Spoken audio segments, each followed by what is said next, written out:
সপ্তাহান্তের ছুটিতে কাছে পিঠের জায়গায় বেড়াতে যাওয়ার ট্রেন্ড ক্রমশই বেড়ে চলেছে। সময় সুযোগ পেলেই ঘরের কাছের কোনো জায়গায় বেরিয়ে আসতে চান সকলে। এমনই একটি জনপ্রিয় পর্যটন কেন্দ্র মহিষাদল রাজবাড়ি। সপ্তাহান্তের ছোট্ট ছুটিতে অনায়াসেই সকলে ঘুরে আসতে পারেন। বাঙালিয়ানা ও ঐতিহ্যবাহী বাঙালি খাবারের স্বাদ নিতে এবং কেমন করে থাকতেন রাজরাজরা তার একটা ধারণা পাওয়া যাবে এখানে এলে। 2014 সালে প্রকাশিত কোয়েল মল্লিক এবং ইন্দ্রনীল সেনগুপ্ত নিত অরুন্ধতী সিনেমার শুটিংও হয়েছিল এই রাজবাড়িতে।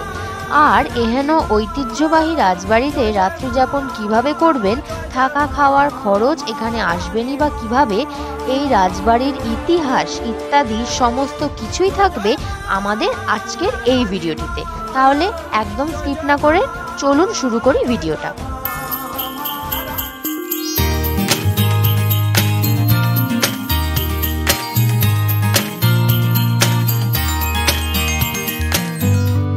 মহিষাদল রাজবাড়ি কলকাতা থেকে মাত্র 110 কিলোমিটার দূরে মহিষাদল রাজবাড়ি অবস্থিত। ষষ্ঠদশ শতকে জনার্দন উপাধ্যায় 3টি রাজপ্রাসাদ তৈরি করেছিলেন, যার মধ্যে প্রথমটি হলো রঙ্গিবসান এবং দ্বিতীয়টি লালকুঠি এবং তৃতীয়টি হলো ফুলবাগ। রঙ্গিবসান ও লালকুঠিতে পর্যটকদের প্রবেশের অনুমতি নেই, আর এই তৃতীয়টি অর্থাৎ ফুলবাগই হলো মহিষাদল রাজবাড়ি।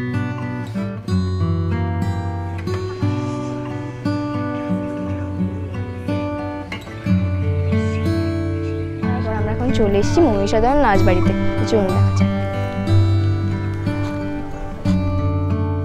ফুলবাগ মানে ফুলের বাগান, আর এই রাজবাড়ির বাগান একদিনে ঘুরে দেখা সম্ভব নয়। তার সঙ্গে রয়েছে রাজবাড়ির সৌন্দর্য, কড়িকাঠের ছাদ, চওড়া দালান, খড়খড়ি, ঝাড়বাতি, দুর্গা মণ্ডপ, কামান। রাজবাড়ির এসব একদিনে ঘুরে দেখা একটু অসম্ভব, তাই তো মহিষাদল রাজবাড়িতে রয়েছে রাত্রি যাপনের সুবিধা। তো আর একটা ইনফরমেশন দিয়ে রাখি বন্ধুরা, আজ আমার দিদি ভাইয়ের জন্মদিন। তো আপনারা সবাই কমেন্টে অবশ্যই ওকে আশীর্বাদ দেবেন আর হ্যাপি বার্থডে জানাবেন। এই হচ্ছে বার্থডে গার্ল। Happy birthday.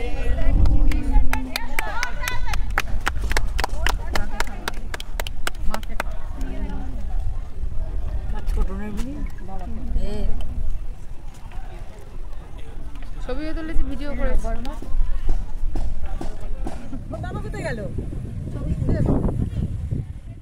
রাজবাড়ির ইতিহাস। সব রাজবাড়িরই নিজস্ব একটি ইতিহাস থাকে। মহিষাদল রাজবাড়িরও একটা ইতিহাস রয়েছে। তখন মোগল রাজ চলছে। সম্রাট আকবরের সেনাবাহিনীতে উচ্চ পদে আসীন ছিলেন এই জনার্দন উপাধ্যায়। তিনি উত্তরপ্রদেশের বাসিন্দা, ব্রাহ্মণ ব্যবসায়ী। ব্যবসার কাজে নদীপথে এসেছিলেন মহিষাদলের সন্নিকটে কেওখালীতে। নদীমাতৃক বাংলার প্রাকৃতিক সৌন্দর্য দেখে মুগ্ধ হন তিনি।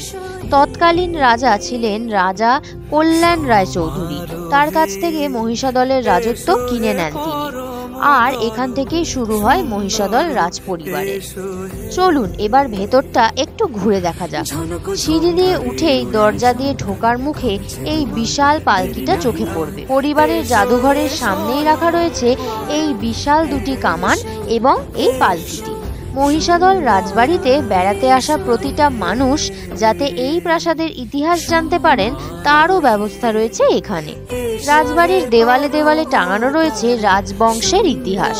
এছাড়াও মহিষাদল রাজবাড়িতে রয়েছে একটি সংগ্রহশালা। সেখানে গেলে মুখোমুখি হতে পারবেন মহিষাদল রাজবাড়ির ইতিহাসের সাথে।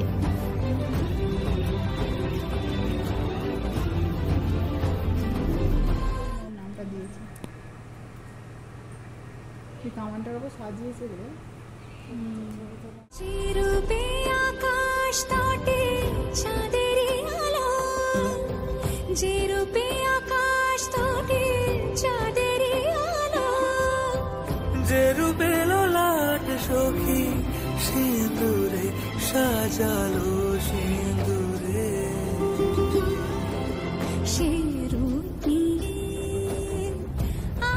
চলুন এবার একটু ছাদ থেকে ঘুরে আসি।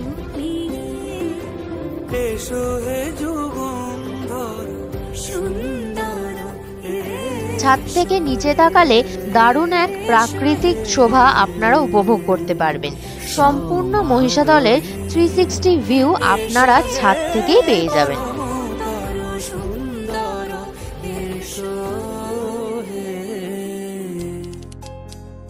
মহিষাদল রাজবাড়ির আরও দুটো ঐতিহ্য রয়েছে, রথযাত্রা ও দুর্গাপুজো। রঙ্গিবসান প্রাসাদটি পর্যটকদের জন্য সারা বছর বন্ধ থাকে, কিন্তু দুর্গাপুজো হয় এই রঙ্গিবসানেই।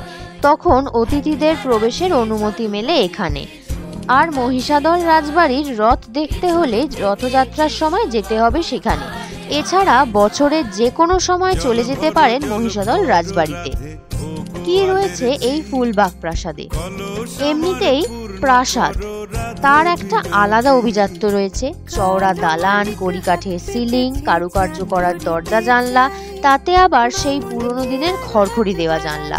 সেই অভিজাত্য তো রয়েইছে, সেই সঙ্গে রয়েছে দিঘি, পুকুর, কুলদেবতা, মদন গোপাল জিউয়ের মন্দির, দুর্গা মণ্ডপ, তাতে লাগানো ঝাড়বাতি, রয়েছে একটা বিশাল কামান। আগে নাকি দুর্গাপুজোর সময় এই কামান দাগা হতো, এখন আর সেসব হয় না। অনেকে আবার রাজবাড়ির আশেপাশের গ্রামও ঘুরতে বেরোয়। বর্তমানে এই রাজবাড়ির দেখাশোনার দায়িত্বে রয়েছে গর্গ পরিবার। পর্যটকদের জন্য 3 ধরনের রুমের ব্যবস্থা রয়েছে। সেখানেও রয়েছে প্রাচীনকালের রাজবাড়ির ছোঁয়া। 2000 টাকা থেকে শুরু রুমের ভাড়া। মহিষাদল রাজবাড়ির সবচেয়ে সুন্দর রুমটির ভাড়া প্রায় 8000 টাকা। পাশাপাশি মহিষাদল রাজবাড়িতে থাকলে ব্রেকফাস্ট থেকে ডিনার কোনো কিছুরই চিন্তা নেই, বরং জমিদার বাড়ির আদলে ঐতিহ্যবাহী বাঙালি পদ খাওয়ার সুযোগ রয়েছে এখানে। শ্বেত পাথরের টেবিলে কাঁসার থালায় খাবার পরিবেশন করা হয়। এই অভিজ্ঞতা সঞ্চয় করতে হলে আগে থেকে বুকিং করে যেতে হবে মহিষাদল রাজবাড়ি।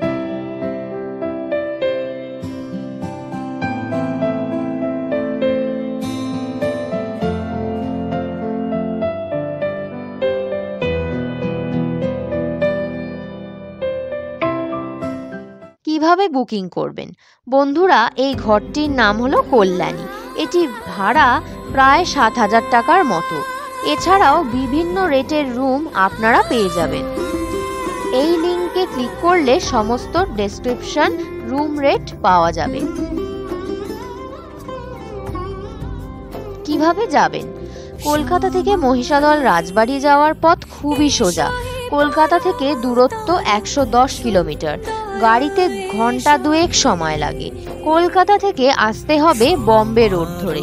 নন্দকুমার মোড় পার করে 8 কিলোমিটার যেতে হবে। পৌঁছে যাওয়া যাবে মহিষাদল রাজবাড়ি। বন্ধুরা, আপনাদের আজকের এই ভিডিওটি কেমন লাগলো তা অবশ্যই কমেন্ট করে জানাবেন। আর ভিডিওটি ভালো লাগলে চ্যানেলটিকে শেয়ার এবং সাবস্ক্রাইব করতে ভুলবেন না। পছন্দ হলে একটা লাইক দিন। দেখা হচ্ছে এরকমই নতুন কোনো ডেস্টিনেশনে। Till then, tata and thanks for watching.